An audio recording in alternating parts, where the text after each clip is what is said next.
"Excuse me! Excuse me! Whose child is that?" The voice cuts through the peaceful Saturday afternoon at Riverside Park like a knife blade through silk, sharp with suspicion and rising panic, and the kind of righteous fury that comes from someone who believes they're witnessing a crime in progress. "I said, whose child is that? Answer me!" 36-year-old Marcus stops pushing the swing mid-arc, his hands still gripping the metal chains warm from the afternoon sun, looking over his shoulder at the white woman in her early 50s marching toward him across the playground wood chips, with her phone already clutched in one hand and her purse swinging from her other arm, and an expression on her face that Marcus has learned to recognize with sinking dread over the past 4 years of being an adoptive father to a white daughter. That expression that broadcasts in crystal clarity. Something doesn't match here. Something looks wrong here. This black man with this white child cannot possibly be what it appears to be. This must be criminal. This must be dangerous. This must be stopped. His daughter Lily, 7 years old with blonde hair, pulled into 2 neat pigtails tied with pink ribbons, and bright blue eyes that squint in the sunshine, and pale skin that burns pink after just 10 minutes without sunscreen, turns on the swing to look at the approaching woman, with confusion crinkling her small face. "Daddy, why is that lady yelling at us? What did we do wrong?" "I don't know yet, sweetheart. Just stay calm and stay on the swing. Everything's going to be fine." Marcus keeps his voice steady and reassuring, despite the fact that his heart rate has already started climbing, and his palms are getting sweaty on the swing chains, and his mind is already running through protocols he's developed over 4 years of these exact confrontations. Stay calm. Keep hands visible. Don't make sudden movements. Use clear, non-threatening language. Have phone ready to record. Know where adoption papers are. Be prepared to prove he's allowed to exist in public with his own daughter. The woman reaches them slightly out of breath from her aggressive march across the playground, stopping about 8 feet away like she's maintaining safe distance from a dangerous animal, her face flushed red from exertion and emotion and righteous conviction. She's wearing expensive athleisure clothing, the kind of coordinated designer workout outfit that costs more than most people spend on a week's groceries. Her hair is perfectly highlighted blonde. Her nails are manicured. Her jewelry is real gold. Everything about her screams upper-middle-class suburban comfort, and the confidence that comes from a life where authority has always responded to her concerns. "I asked you a direct question, and I expect an answer. Whose child is this? Why are you alone with her? Where is her mother?" The woman's voice is getting louder with each question, attracting attention from other families scattered around. The playground. Parents turning to look, kids stopping their play. Everyone's awareness suddenly focused on this confrontation. Marcus takes a slow breath and releases the swing chains, making sure his movements are deliberate and visible. Steps slightly to the side so he's not between the woman and Lily. Keeps his hands where they can be seen. Uses the voice he's practiced for these situations, the careful tone that's calm and clear and non-threatening and patient, even when he wants to scream at the injustice of having to prove his humanity and his parenthood over and over and over again. "Ma'am, this is my daughter Lily. We live about 2 blocks from here on Maple Street in the blue house with the white fence. We come to this park almost every Saturday afternoon when the weather's nice. We play on the swings, we feed the ducks over at the pond, and then usually we walk to the ice cream shop on Main Street before we go home. Is there something specific I can help you with today?" "Your daughter? She's white. You're trying to tell me that this white child with blonde hair and blue eyes is your daughter when you're—" The woman gestures at Marcus's brown skin, his natural black hair, his features that clearly don't share genetics with the pale 7-year-old sitting on the swing. "She looks nothing like you. That doesn't make any sense. I don't believe you. I think you kidnapped her. I think you took her from somewhere and you're trying to pass yourself off as her father. I'm calling the police right now and you better not even think about trying to leave with her." "Ma'am, I understand why you might be confused by our appearance. But Lily is my legally adopted daughter. I adopted her when she was 3 years old, 4 years ago. She's been my daughter ever since. I have documentation proving this. Adoption decree, court orders, birth certificate with my name listed as her father. All of it is in my wallet that's in my back pocket. If you'll allow me to slowly reach for it, I can show you proof right now, and we can clear this up in about 30 seconds. No! Don't you dare reach for anything. You could have a weapon. You could be reaching for a gun or a knife. I'm not stupid. You stay right there with your hands where I can see them. Don't you move toward that child. Don't you even think about trying to grab her and run. The woman is backing up now while simultaneously pulling her phone up to her ear, her finger already dialing 911, her eyes darting between Marcus and Lily like she's trying to keep track of a dangerous criminal who might bolt at any second. Marcus's heart sinks as he hears her speaking into the phone. Yes, 911? I'm at Riverside Park on the corner of 5th Avenue and Oak Street. There's a black man here, approximately 6 feet tall, maybe 35 or 40 years old, wearing blue jeans and a gray t-shirt, and he has a white child with him, a little girl around 7 years old with blonde hair and pigtails wearing a pink sundress. I don't think the child is his. I think he's kidnapping her. He's claiming to be her father, but that's obviously not true. Just look at them. They don't match at all. The child is crying now. She seems scared. This is definitely a kidnapping situation. Please send police officers immediately. This is an emergency. Other people in the park are definitely watching now. A group of teenagers on the basketball court have stopped their game to record on their phones. A young couple with a baby stroller is standing frozen about 20 feet away, uncertain whether to intervene or stay back. An elderly man on a bench has stood up and is squinting to see what's happening. And a woman in her 30s with 2 young children of her own is actually approaching, her face showing concern and recognition. Lily is crying now. Not loud wailing, but quiet tears streaming down her round 7-year-old cheeks, her small hands gripping the swing chains so tight her knuckles are turning white, her breath coming in little scared gasps that break Marcus's heart into pieces every single time this happens. Daddy, I don't understand. Why is that lady saying mean things? Why won't she believe you? I'm scared. I want to go home now. Can we please go home? Marcus wants nothing more than to pick up his daughter and comfort her and leave this park and never come back. But he knows that if he moves toward Lily right now, if he tries to leave, if he does anything that this woman interprets as threatening or suspicious, she's going to scream louder, and the situation is going to escalate even more, and by the time police arrive, the story is going to be black man tried to flee with white child after being confronted, instead of black man was peacefully playing with his adopted daughter, so he stays still, keeps his hands visible, keeps his voice calm despite the rage building in his chest and the fear coiling in his stomach and the exhaustion of doing this dance for the 8th time in 4 years. Lily, baby, I need you to be brave for me right now, okay? Can you do that? Can you stay sitting right there on the swing and let Daddy handle this?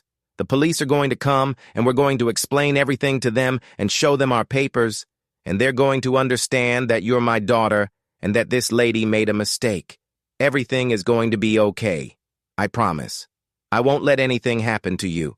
You trust Daddy, right? Yes, Daddy. I trust you. But I'm scared. That lady is really loud and really mean. I know, sweetheart. But we've practiced what to do in situations like this, remember? What do we do when someone questions whether Daddy is really your daddy? Lily takes a shaky breath, trying to remember the script they've rehearsed at home for exactly these scenarios. We stay calm. We don't run. We answer questions politely. We let Daddy show the papers. We tell the truth. We remember that our family is real even if other people don't. Understand it. That's exactly right, baby. You're doing perfect. I'm so proud of you. The woman who called 911 is still on her phone, now giving more details to the dispatcher. He's not trying to leave, he's just standing there, which is even more suspicious if you think about it. Kidnappers try to act normal, they try to blend in. He's probably been planning this for weeks. The child is calling him Daddy, but that doesn't mean anything. Kidnappers groom children to trust them. Please tell the officers to hurry. I'm very concerned for this child's safety. The woman in her 30s with the 2 children finally reaches them, addressing the woman on the phone in a calm but firm voice. Excuse me, I've seen them here before. Multiple times. Every Saturday for the past few months at least. That's definitely his daughter. They come here together all the time, they play on the swings, and then they go feed the ducks at the pond, and then they leave together. I've watched them. They're clearly father and daughter. You can see how comfortable they are with each other. She's not scared of him. She's scared of you and this confrontation you're creating. The woman on the phone turns her fury toward this new voice. You don't know that. You're just assuming. How do you know this isn't a long-term grooming situation? How do you know he didn't kidnap her weeks or months ago and has been bringing her here to establish a pattern? That's what predators do. They create routines so people think everything is normal. You're being naive. The police need to investigate this properly instead of just taking his word for it. The younger woman looks at Marcus with sympathy and frustration. I'm sorry. I tried. For what it's worth, I know you're her dad. I can see it. Anyone who actually looks can see it. Thank you, Marcus says quietly. I appreciate you trying to help. Would you be willing to give a statement to the police when they arrive? As a witness who's observed us here multiple times? Absolutely. I'll stay right here. She positions herself off to the side with her own children, pulling out her phone to record the interaction as evidence. Marcus slowly pulls his own phone from his front pocket, making absolutely certain that every movement is visible and announced. I'm getting my phone out now. I'm going to record this interaction for legal protection and documentation purposes. This is a public park, so I have every legal right to record. Don't point that at me! I know my rights. You can't record me without my permission. That's illegal. The woman holds up her own phone, now recording Marcus in return. I'm recording you. Evidence for the police. Evidence of your suspicious behavior. Evidence that you were told to stay away from the child, but you keep engaging with her. Ma'am, we're in a public park. Both of us have the legal right to record in a public space. I'm not pointing anything at you. I'm documenting an interaction where you've called police and accused me of kidnapping my own child. This footage will show that I've remained calm, cooperative, and non-threatening throughout this entire encounter. It will also show that you refused to examine identification when I offered it, and that you escalated this situation unnecessarily. Marcus props his phone on top of his backpack on a nearby bench, angled to capture the full scene. Himself, Lily on the swing, the accusing woman, and the growing crowd of onlookers.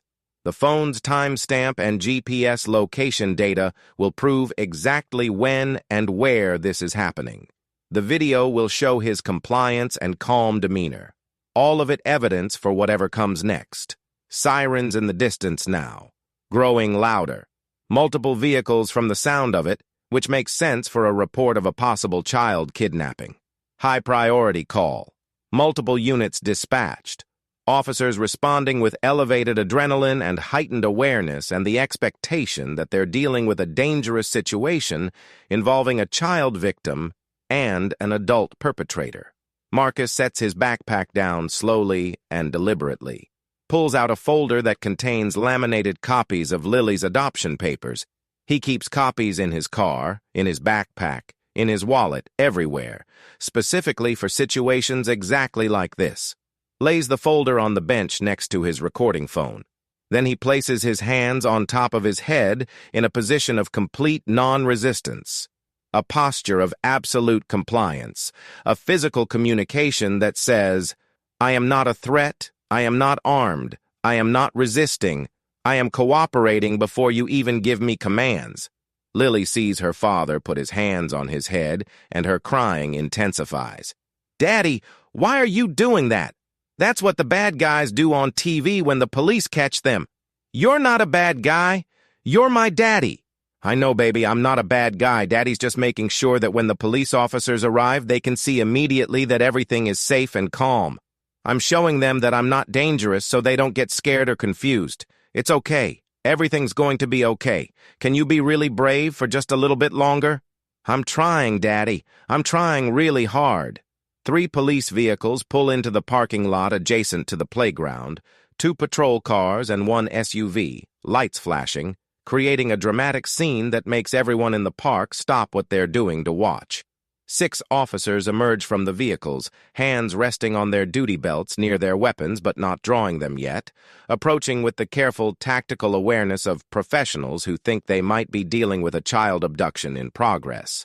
The woman who made the 911 call immediately runs toward them, pointing back at Marcus and Lily, her voice loud and urgent. "Officers, thank God you're here. That's him. That's the man. He's with that white child over there on the swing. He claims she's his daughter, but just look at them. She's completely white, and he's black. It doesn't make any sense. I think he kidnapped her. She was crying. She looks terrified. You need to get her away from him immediately." The lead officer, a white man in his 40s with sergeant stripes on his uniform and lines around his eyes that suggest years of experience with difficult situations, holds up a hand to slow the woman's frantic explanations while keeping his primary attention on Marcus. His eyes quickly assess the scene.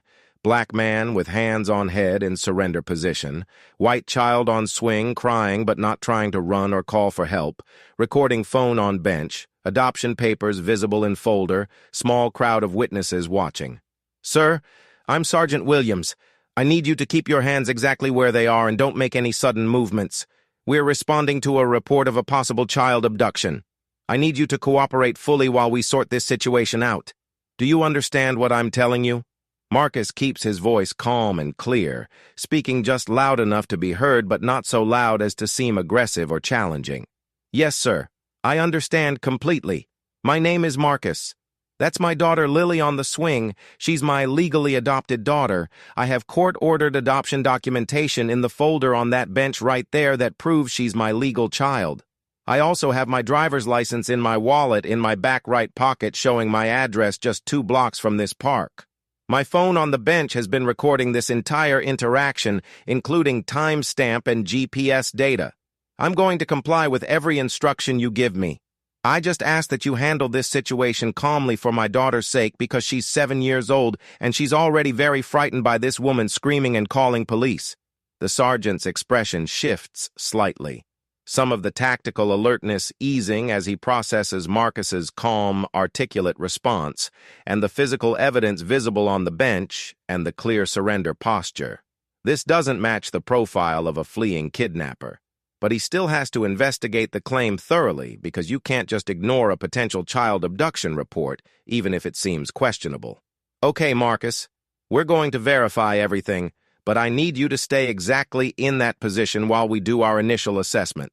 Officer Martinez, talk to the child. Carefully.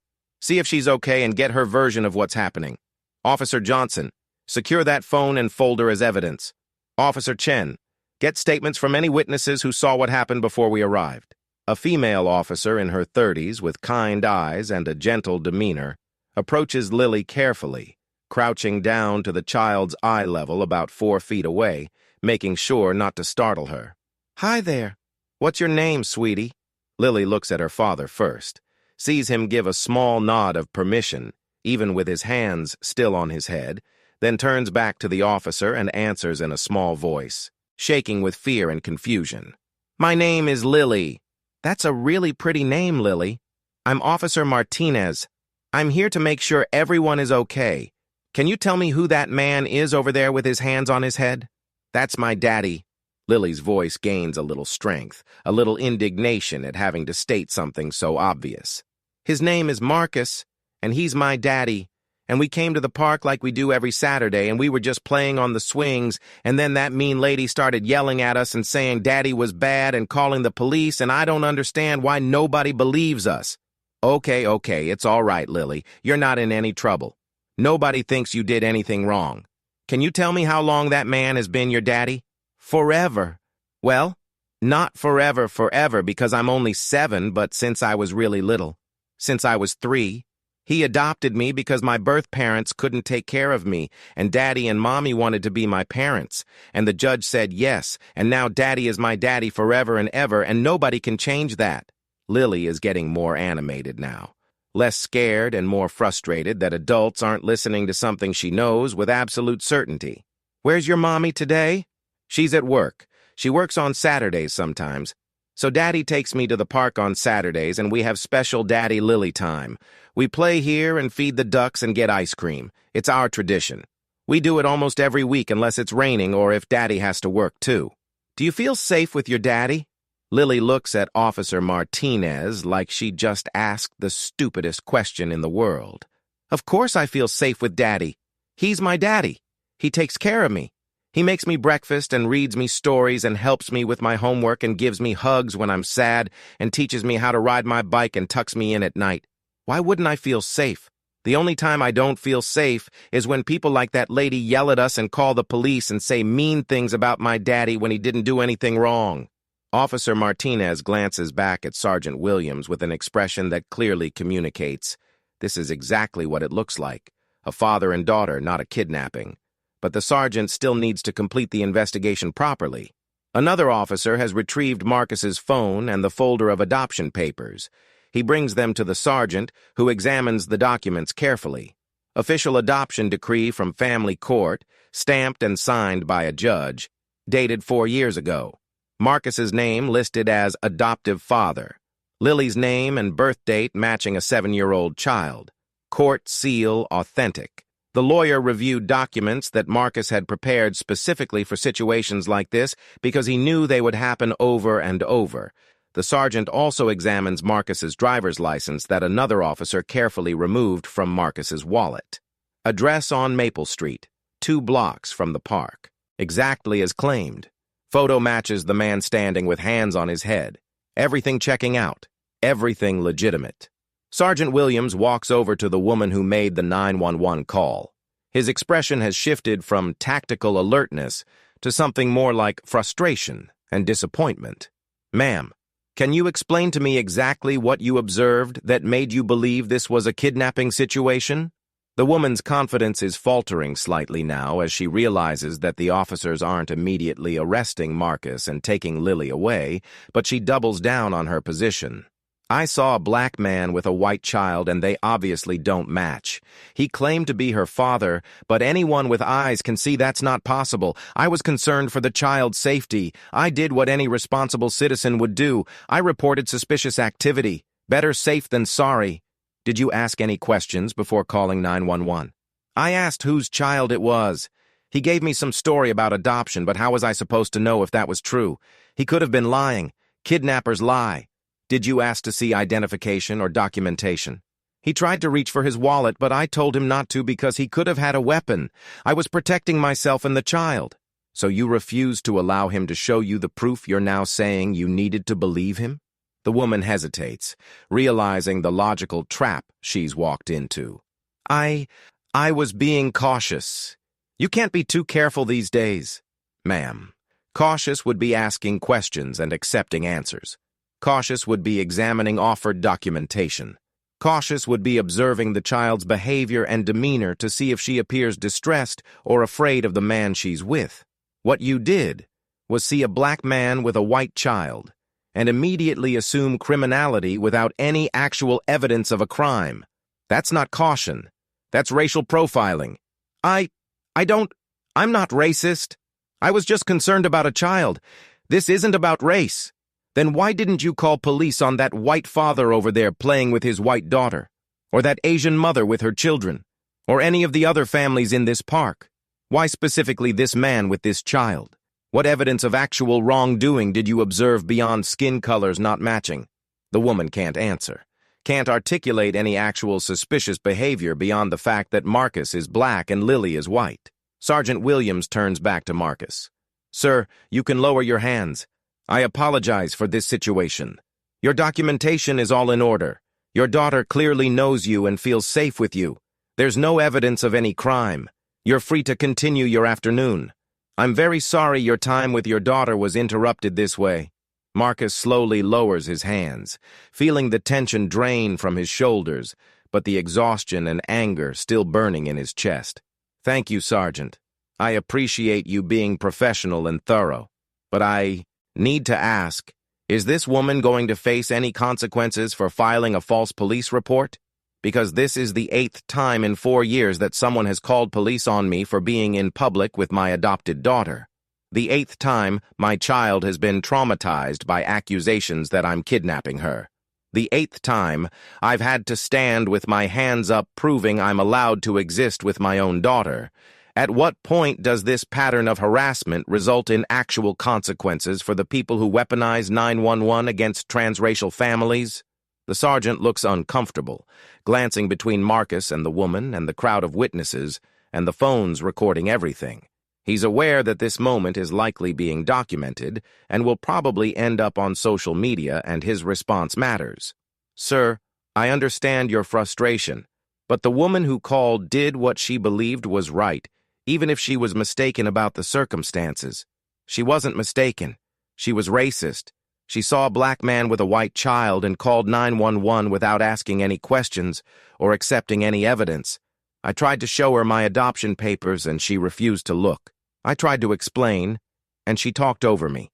She created a dangerous situation where 6 armed officers responded believing they were dealing with a kidnapping in progress. What if one of your officers had made a different split-second decision when they arrived? What if my daughter had panicked and run toward me, and someone interpreted that as me grabbing her? What if I had reached for my ID when the woman told me not to, and someone thought I was reaching for a weapon? This woman's assumptions could have gotten someone killed. And you're telling me there are no consequences for that? Officer Martinez steps forward, addressing the sergeant. He's right, Sarge. This is textbook false reporting. She had no evidence of an actual crime. She refused to examine documentation when it was offered. She escalated a situation that didn't need escalating. If we don't issue consequences for this kind of call, we're basically telling people it's okay to weaponize 911 against families that don't look like what they expect. We're enabling racial profiling. The sergeant pauses, weighing his options. This is the kind of decision that could go multiple directions. He could let the woman go with a warning. He could issue a citation. He could arrest her for filing a false report. Each option has implications. But with cameras recording and a clear case of racial profiling and a traumatized 7-year-old still crying on the swing, he makes his choice. Ma'am, I'm issuing you a citation for filing a false police report under Municipal Code Section 7-23. False emergency calls waste police resources and create dangerous situations. You had no actual evidence of criminal activity. You refused to examine offered documentation. You made assumptions based on appearance rather than behavior.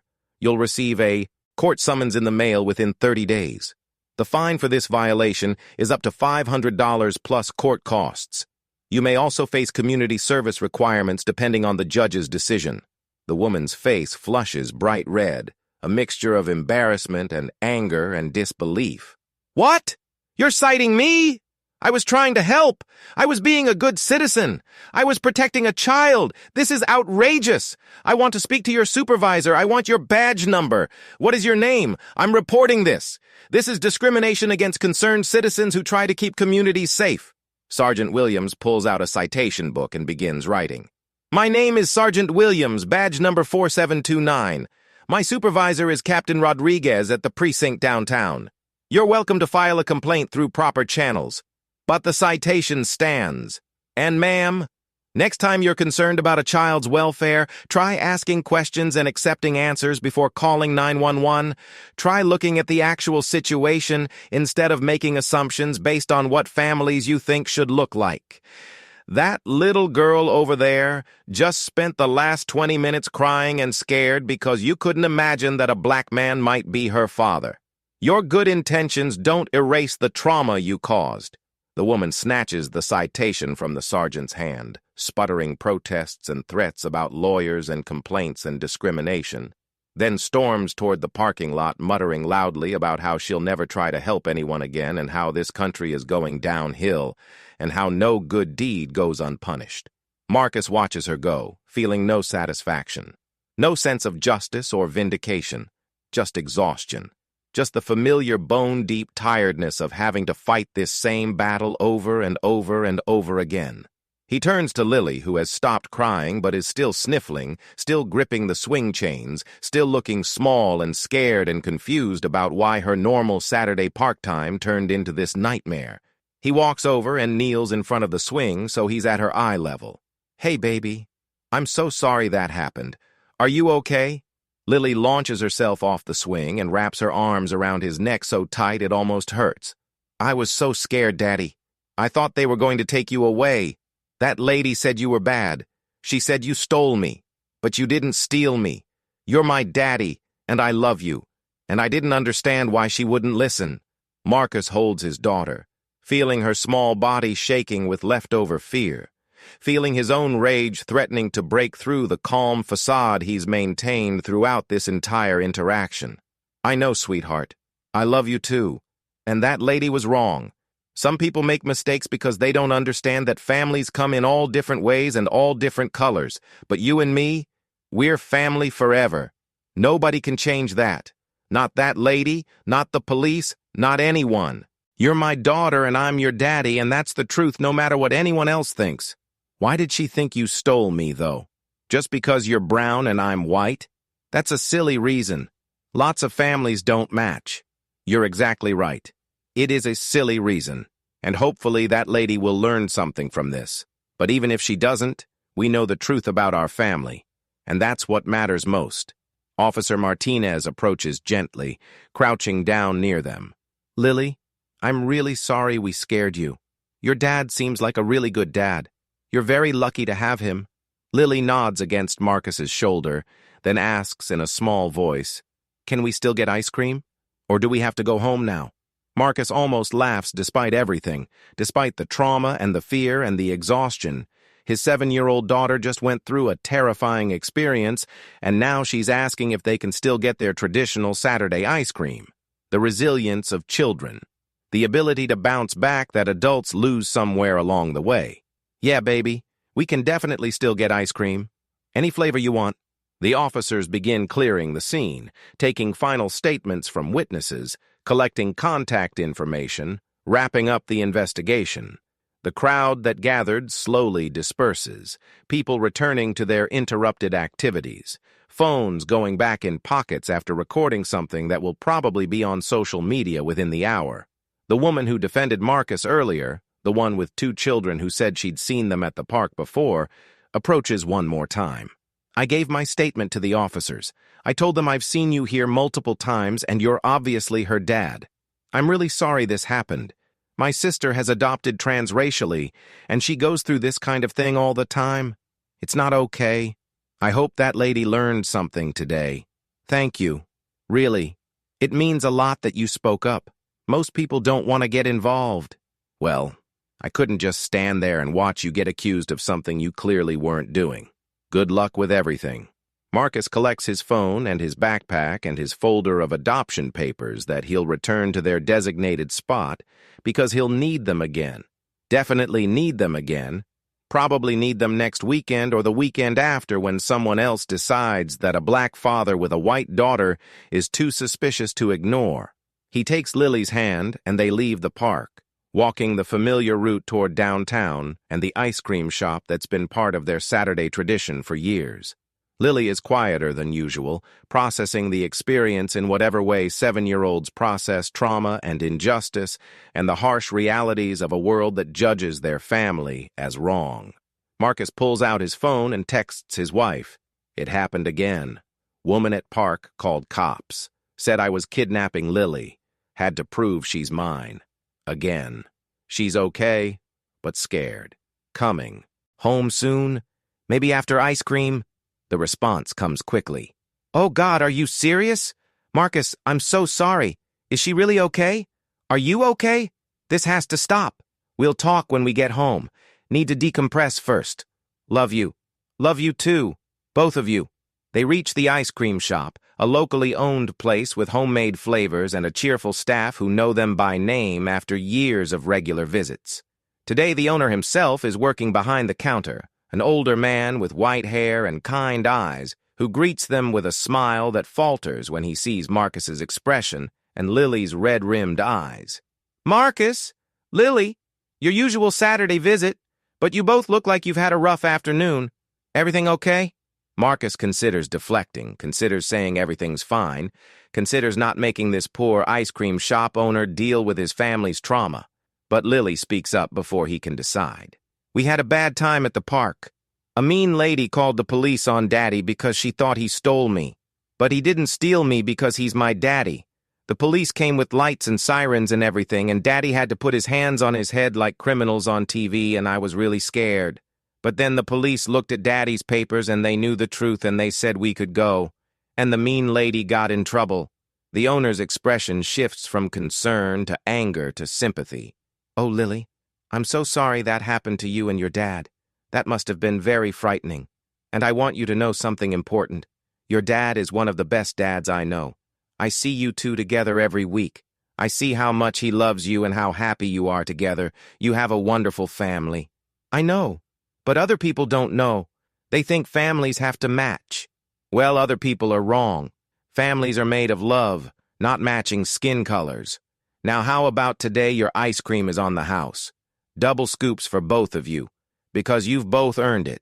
They sit at their usual table by the window, eating ice cream in relative silence, watching people walk by on the sidewalk, trying to reclaim some sense of normalcy from this shattered Saturday afternoon.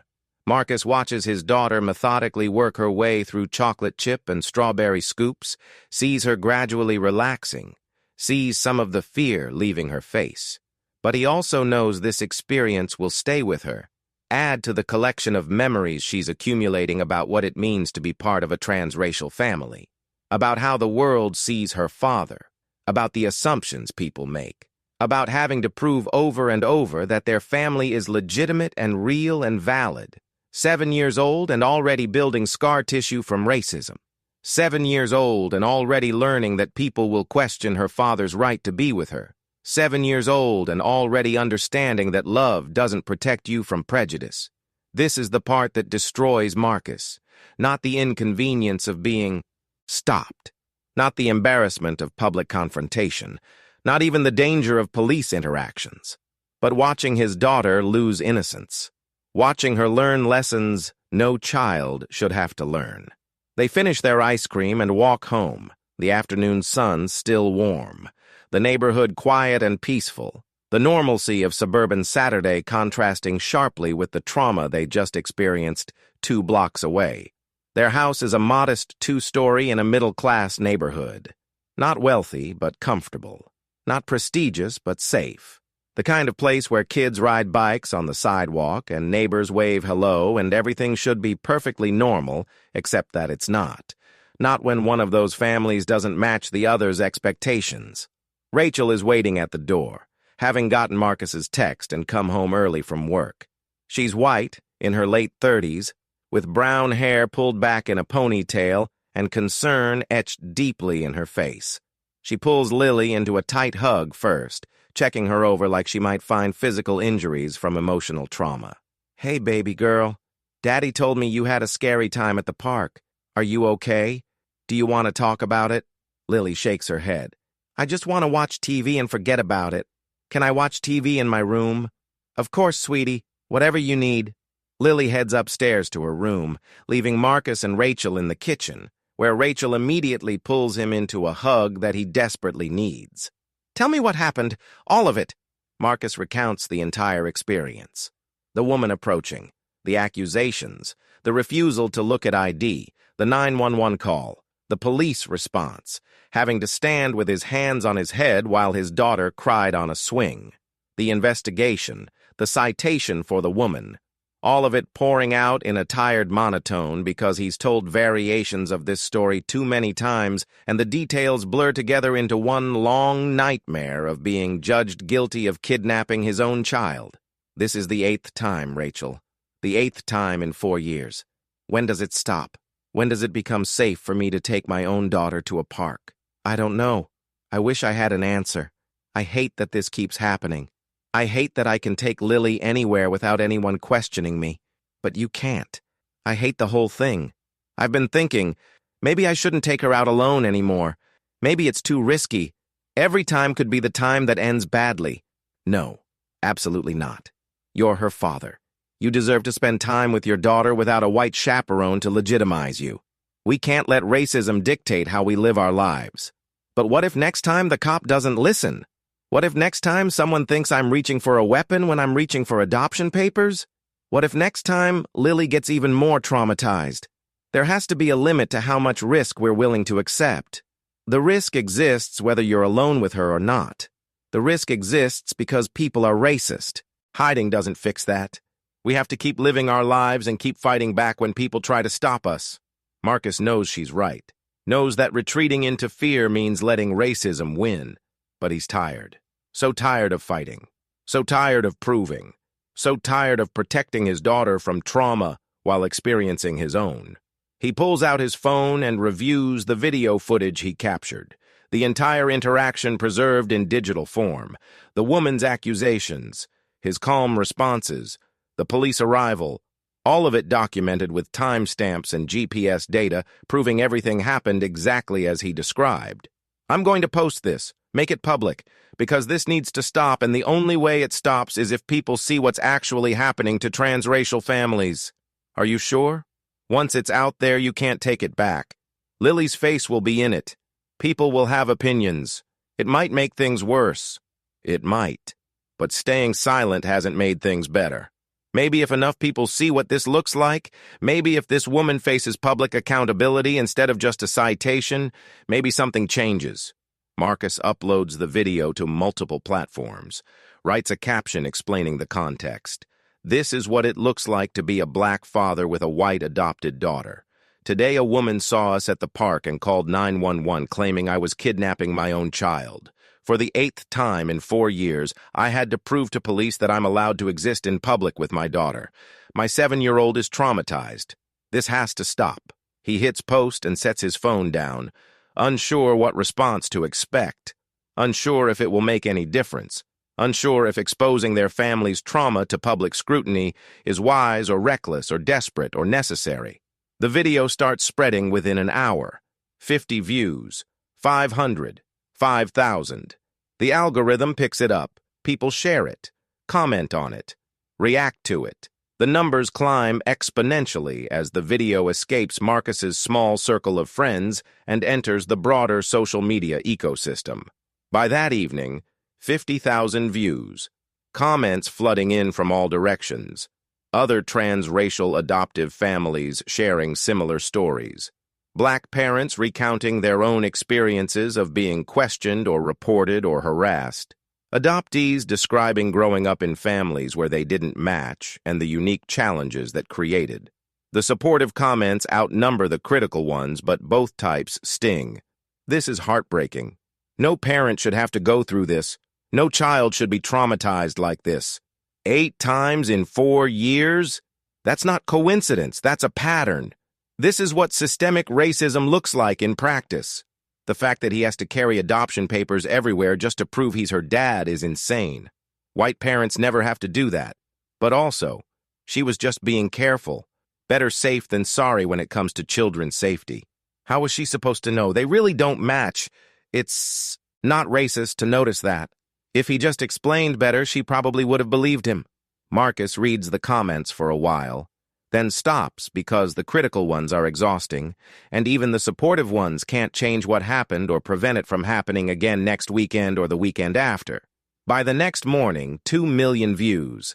The video has gone truly viral, jumping platforms, being picked up by news aggregators and social media influencers, and eventually mainstream media outlets who want to cover the story. Marcus's phone starts ringing with interview requests, local news, national news, podcasts, radio shows, everyone wanting to talk about transracial adoption and racial profiling and what happened at the park. He accepts a few interviews, carefully selected, wanting to use the attention constructively rather than just feeding a controversy machine. He appears on a morning news show, sitting on a couch with practiced TV lighting, being asked questions by a sympathetic anchor about what it's like to be repeatedly accused of kidnapping your own child. The hardest part isn't the inconvenience or the embarrassment, Marcus explains, choosing his words carefully. The hardest part is watching my daughter learn that the world sees her father as dangerous. She's 7 years old. She should be learning math and making friends and playing at parks. Instead, she's learning about racism and discrimination and why some people think our family isn't real. That's not childhood. That's trauma. What would you want people to do differently if they have concerns about a child they see in public? Ask the child if they're okay. Children who are actually in danger will show signs of distress that go beyond just crying because of a confrontation. Talk to the adult calmly instead of immediately calling 911. Accept answers when they're given. Look at documentation when it's offered. Don't let your assumptions about what families should look like override the evidence right in front of you. And recognize that transracial families exist and are legitimate and deserve the same respect as any other family. The interview gets shared widely. The conversation grows. And then something interesting starts happening on social media. People begin trying to identify the woman from the video. Her face is visible in the footage, clear enough to recognize if you know her. Someone screenshots her face and posts it asking if anyone knows who she is. Within hours, she's identified. Someone recognizes her from the neighborhood. Someone else confirms where she works. A third person finds her social media profiles. The internet does what the internet does. Doxes her completely, spreads her name and employer and address, makes her life public in retaliation for making Marcus's family trauma public. Marcus sees this happening and has mixed feelings. Part of him wants her to face consequences beyond just a citation, wants her to understand the damage her assumptions caused, wants accountability that makes people think twice before weaponizing 911 against transracial families. But part of him is uncomfortable with internet mob justice, with strangers harassing someone based on a viral video, with the lack of due process or proportional response that online outrage creates. The information reaches him through a direct message with screenshots. The woman is named Carol. She's 52 years old, lives in the suburbs about 3 miles from the park, and, this is the part that makes everything exponentially more complicated and ironic, she works at one of Marcus's stores. Marcus owns a regional chain of retail stores, 12 locations across 3 states. Started the business 8 years ago with 1 store and expanded through hard work and smart decisions and good timing. Employs about 400 people total. Successful enough that he's comfortable financially, can afford a nice house and saving for Lily's college and taking family vacations. And Carol has worked at his store number 7 for 6 years. Mid-level management, department supervisor, good performance reviews, no major issues.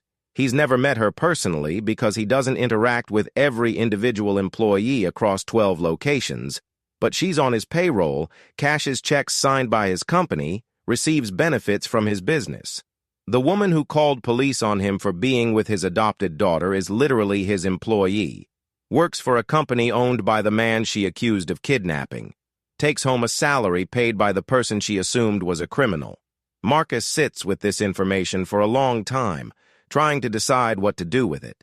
He could fire her immediately for the public relations disaster she's created and the racism she's displayed. He could let HR handle it through normal disciplinary procedures. He could do nothing and let the citation and social media consequences be enough. But the irony is too perfect. The teaching moment too valuable. The opportunity to demonstrate real consequences for real actions too important to waste. Monday morning, Marcus calls his director of human resources, explains the situation, shows her the video, explains that the woman in the video is one of their employees, asks what options exist from a policy standpoint. The HR director reviews company policies on discrimination and conduct. We have clear anti-discrimination policies. Employees are expected to uphold company values both at work and in public when their conduct could reflect on the company. This video has millions of views. She's been identified as our employee. Her actions, calling police on a black father based purely on racial assumptions, directly contradict our stated values about diversity and inclusion. We have grounds for termination. Set it up. I'll be there when you have the conversation. The HR director arranges for Carol to come to the corporate office Tuesday morning under the pretense of a routine performance review. Carol arrives unsuspecting, probably still dealing with the social media fallout from being identified in the viral video, but not yet connecting her employer to the situation. She's brought to a conference room where the HR director and Marcus are waiting. Marcus in a business suit, professional, composed. in his element as a business owner rather than a father at a park. Carol walks in and freezes when she sees Marcus. Her face goes through several rapid transformations. Confusion about why there's a stranger in her performance review, recognition of the face from the park, horror as she realizes who she's looking at, panic as understanding crashes down. "Please have a seat, Carol." The HR director gestures to a chair across the table. Carol sits slowly, her eyes never leaving Marcus. Her brain clearly trying to process how the man she called police on is sitting in her company's corporate office, wearing an expensive suit. Marcus speaks first, his voice calm and professional. "Carol, I don't think we've been formally introduced. I'm Marcus. I own this company. The 12 stores where you've worked for 6 years are mine. The paychecks you receive come from my business. The benefits you enjoy are provided by my company.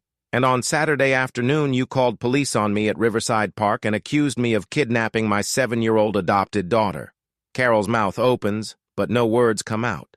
She looks like she might faint or vomit or both. The HR director continues. "Carol, we've reviewed the video that's now been viewed over 5 million times. We've reviewed your statements to police. We've reviewed our company policies on discrimination and conduct. Your actions on Saturday, calling 911 on a black father with a white child based purely on racial assumptions, refusing to examine offered identification, creating a traumatic situation for a child, violate multiple company policies, and contradict our stated values on diversity and inclusion. I didn't know. How was I supposed to know he was—" Carol is stuttering, her face cycling through shades of red and white. "You weren't supposed to know who I was," Marcus says. "You were supposed to not call 911 on a father playing with his daughter at a park.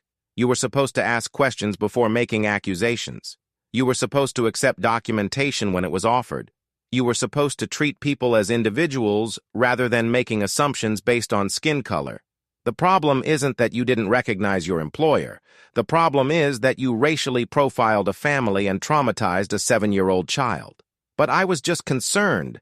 I was trying to protect a child. That's not discrimination. You saw a black man with a white child and immediately assumed kidnapping. You refused to consider any other explanation. You ignored evidence. You escalated unnecessarily. That's textbook racial profiling, and it's unacceptable conduct for an employee of this company." The HR director slides a termination letter across the table. "Carol, we're terminating your employment effective immediately for violation of company conduct policies and actions that have significantly damaged the company's reputation and created liability concerns. You'll be paid through the end of today. Your benefits terminate at the close of business. Please surrender your employee badge and any company property. You'll receive information about Cobra continuation and your final paycheck by mail." Carol stares at the letter like it might bite her. "You can't fire me for this. This wasn't at work. This was my personal time. What I do outside work isn't your business. I'll sue. This is wrongful termination." Marcus leans forward slightly. "Carol, you're free to consult with an attorney about your options. But I want to be very clear about something.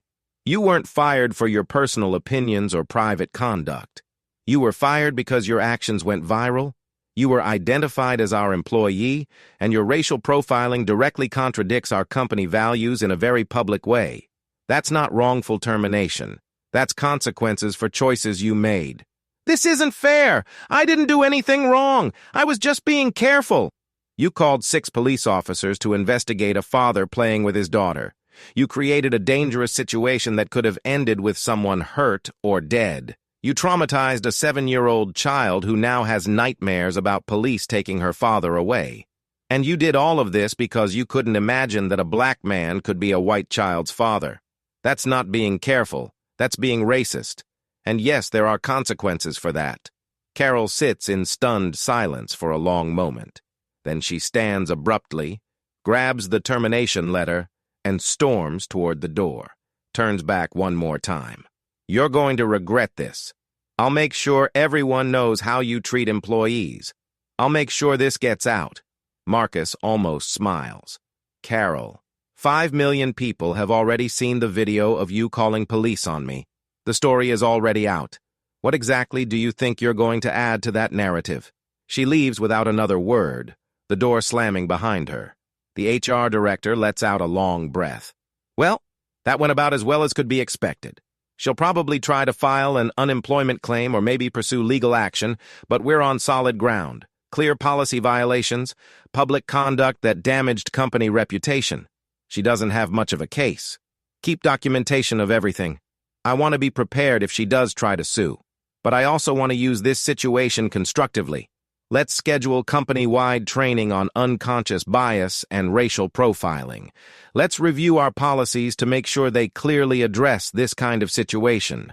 Let's make sure every employee understands that discrimination has consequences even if it happens outside work hours. I'll set that up. And Marcus, for what it's worth, I'm sorry you and Lily had to go through that.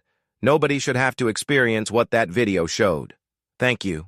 But it's going to keep happening until people face real consequences and until enough people understand that transracial families are normal and legitimate. That's why I'm not keeping this quiet. That's why I fired her publicly, because silence enables this pattern to continue. The story of Carol being fired spreads almost as fast as the original video. Woman who called cops on black dad is fired after boss turns out to be the dad becomes a headline across multiple platforms. The irony is too perfect for media to resist. Social media reactions are intense and mixed. She called the cops on her own boss. The karma is beautiful. She got fired for being racist on her own time? That seems like overreach. No. She got fired for creating massive PR problems and violating company discrimination policies. Actions have consequences. Maybe she'll learn something from this. Maybe she'll examine her biases. Doubt it. People like that never learn. They just get angry and blame everyone else.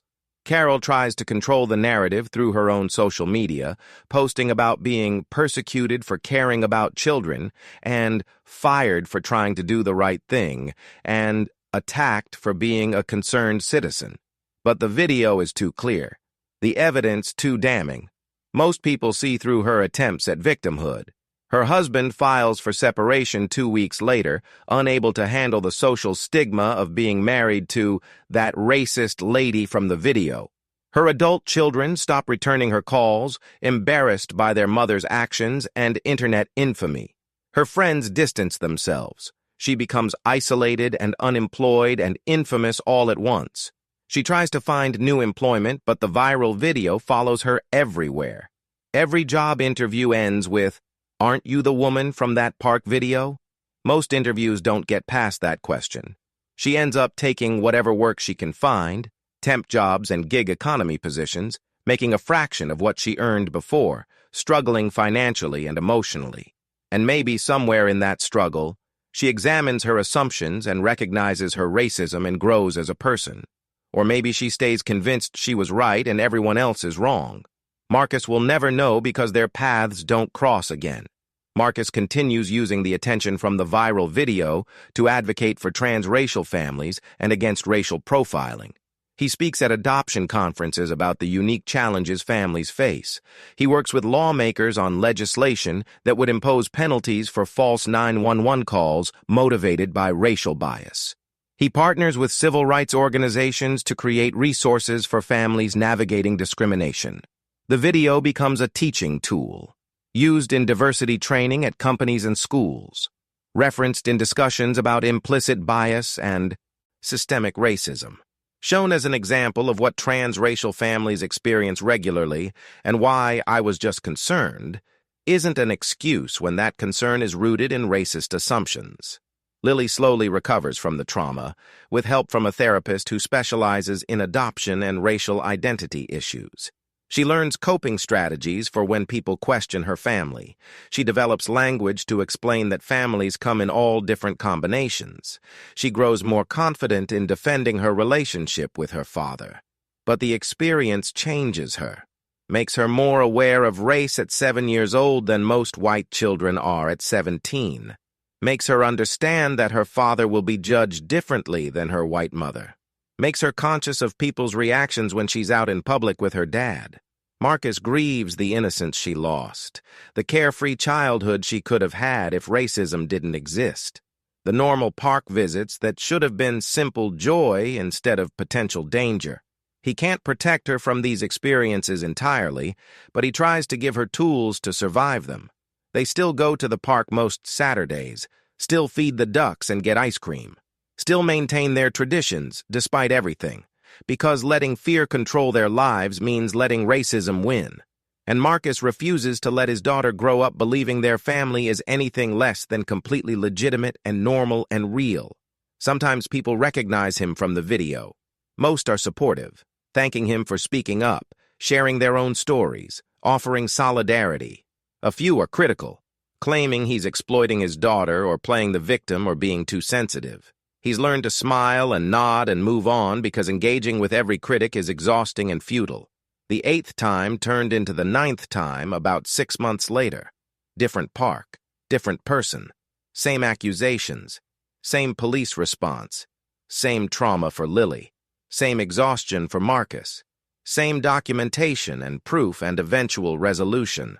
But this time, the person who called police recognized Marcus from the viral video midway through the police investigation, realized they just did the exact thing they saw criticized online, apologized profusely, felt genuinely embarrassed and ashamed, maybe learned something that will prevent them from making the same assumption again.